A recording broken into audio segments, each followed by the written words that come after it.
Les dégagements de saisie et la confiance qu'il faut que vous atteigniez, on va dire, dans ces mouvements en travaillant dans la saisie sans l'éluder, d'accord? Donc on va éviter ce matin tout le travail comme ça. On va attendre la saisie, vous pouvez partir des parallèles. Vous allez dégager par-dessus pour l'instant de manière simple pour pouvoir engager. Bon, on reviendra sur d'autres manières de dessaisir après. Départ arrêté, c'est possible. Bien engager le RMI. Restez droit. D'accord. Donc on va dégager la main. Dégager la main bien droit. Vous commencez à le faire sur un pas. Je vais vous demander d'attendre la saisie avant de commencer à vous dégager. Sinon, départ arrêté. Vous dégagez et son coup.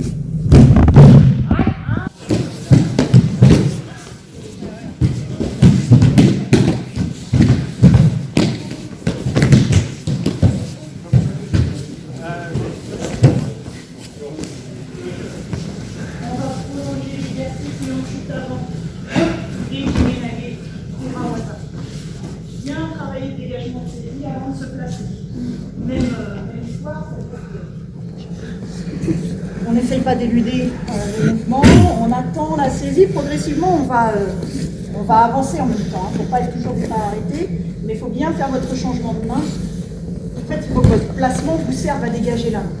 Souvent, on ne sait pas très bien pourquoi on se déplace ou à quoi ça sert. Donc vous allez avancer, dégager la main, et ensuite faire votre mouvement de public ménager. Exprès, faites votre taille-point après, finissez votre taille-point après avoir dégagé la saisie. D'abord le dégagement de saisie, vous avez encore d'autres possibilités que vous dékiménaguez, et vous terminez le mouvement de dékiménaguer, que ça soit un choix, surtout pour les plus gradés. Et quand vous êtes dans cette position-là, identifiez que quand vous faites votre déplacement, ça commence à ouvrir la saisie, et vous finissez par le dégagement entre le pouce et les quatre doigts. Et donc pour ça, il faut vous laisser un peu d'espace. Si vous êtes trop serré, vous allez avoir du mal. Ben, ça existe, hein. On peut faire des mouvements très près, mais là on est sur un mouvement de base. Donc il vous faut un peu d'espace. Donc vous le prenez. Et vous faites. Allez, changeons. Vous dékiménaguez ou pas? Ça va, il arrive, je vois bien.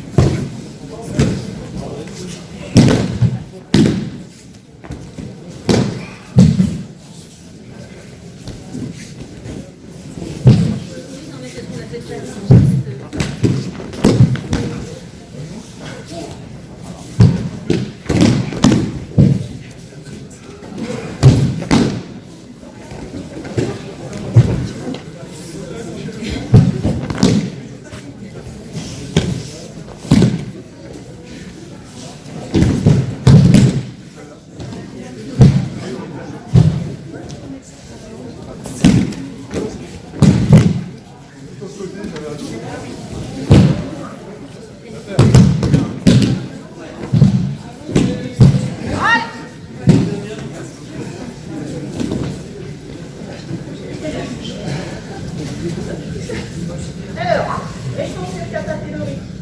Vous allez passer à côté des chiffres, d'accord? Je reste dans des techniques simples, mais encore une fois, je voudrais qu'on soit confiant dans le fait que si on est saisi, eh ben, on a les ressources pour se dessaisir et envisager quelque chose. Parce que quand on fait le mouvement, souvent on se retrouve coincé comme ça, sans parler d'être devant le partenaire, et puis après on dit sur un malentendu, si je ne suis pas bien sûre de moi, si la personne est très, très solide par exemple, enfin, moi je parle pour la cause des gens qui ont des petits bras et des petites mains, quoi. Moi par exemple, je parlais pas de toi, je parlais de moi. Bon ben voilà, si à un moment on n'a pas la confiance dans ce qu'on fait parce que mécaniquement on n'a pas complètement saisi ce que c'était, ben, on n'arrivera pas à progresser. Donc, vous imaginez, alors il y a plein de manières de se dégager d'une saisie et il y a plein de manières de saisir. Il y a par en dessous, il y a vraiment très par au-dessus. Là, on est dans des saisies qui sont entre guillemets neutres, ou c'est sur le côté. Donc, quand vous allez faire ce mouvement pour vous rapprocher, bah déjà, comme tout à l'heure, vous voyez que ça commence à ouvrir un peu et vous identifiez par où ça va sortir. Dans le sens du pouce, là où il y a de l'espace. Donc, il faut exploiter ça, d'accord? Pour que même quand ça va aller plus vite, ben, en fait, il faut que qui est la sensation qui va jusqu'au bout de sa saisie, que je ne suis pas en train de manger le mouvement, et que vous avez la capacité à vous en sortir. Le dégagé, ensuite, vous connaissez, on va le faire en arrière, vraiment que vous alliez jusqu'au bout de la sensation et que ça soit confortable. Et que vous envisagiez bien le mouvement en deux temps, même si après ça se fait de manière globale, d'abord entrer dans ce sens-là, parce que vous ne savez pas encore ce que vous allez faire. Et ensuite, il y a le mouvement de côté gauche. Que vous ayez de la place de travailler, parce que des fois, encore une fois, ça ne veut pas dire qu'on ne peut pas faire des mouvements où on va se rapprocher complètement du partenaire, mais si on envisage de se dessaisir, il faut un peu de place. Donc, vous pouvez attaquer sur un pas sans problème, vous dégagez dans la foulée sans problème, mais vous travaillez dans la sensation des doigts. Vous saisissez, et pas sans problème. Ça, c'est le doigt. Côté. Ouais, changez de partenaire.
Le passage sur YouTube. Parce que qu'on évite tous les mouvements parasites qu'on va chercher à tirer, qu'on évite tous les mouvements où on va se retrouver un peu en perte de posture. Donc mécaniquement parlant, vous preniez la corde qui vont vous servir vos mains, celle-là, bah, elle le repousse un peu, d'accord, dans ses appuis, pour pouvoir rester le poids du corps sur la jambe avant, et quand vous faites votre changement, bah, le poids du corps reste sur la jambe avant. Vous pouvez marquer un arrêt ici sur le moment où vous tenez un peu votre partenaire, sans trop pousser, pour que le relais soit plus facile à faire d'une main sur l'autre. Que vous ne soyez pas à chercher à travailler sur le pouce, mais qu'une main vient en poignet. Quand une main vient en poignet, l'autre va aussi. On va dire avec le geste le plus simple possible. Les plus débutants vont marquer un arrêt ici, pour bien sortir vous êtes en poids. Là, on prend encore un autre moment pour détacher la main. Bien sûr, ça va travailler par la pouce, il ne faut pas se bloquer un truc. Et à chaque fois, vous travaillez sur le pouce. C'est là où ça va sortir. Comme tout à l'heure, quand vous dégagiez, c'est pas essayant de soulever cette partie. Vous allez tourner votre main pour que ça sorte par le pouce. Là, c'est saisissant. On va essayer de chercher à faire une sortie de ces saisissants. Voilà. Donc, soit un arrêt, soit pas d'arrêt. Mais s'il n'y a pas d'arrêt, vous ayez bien conscience que les mains se donnent le relais. Faire la théorie. Yo. Oh. Allez, changez.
Ah oui, oui.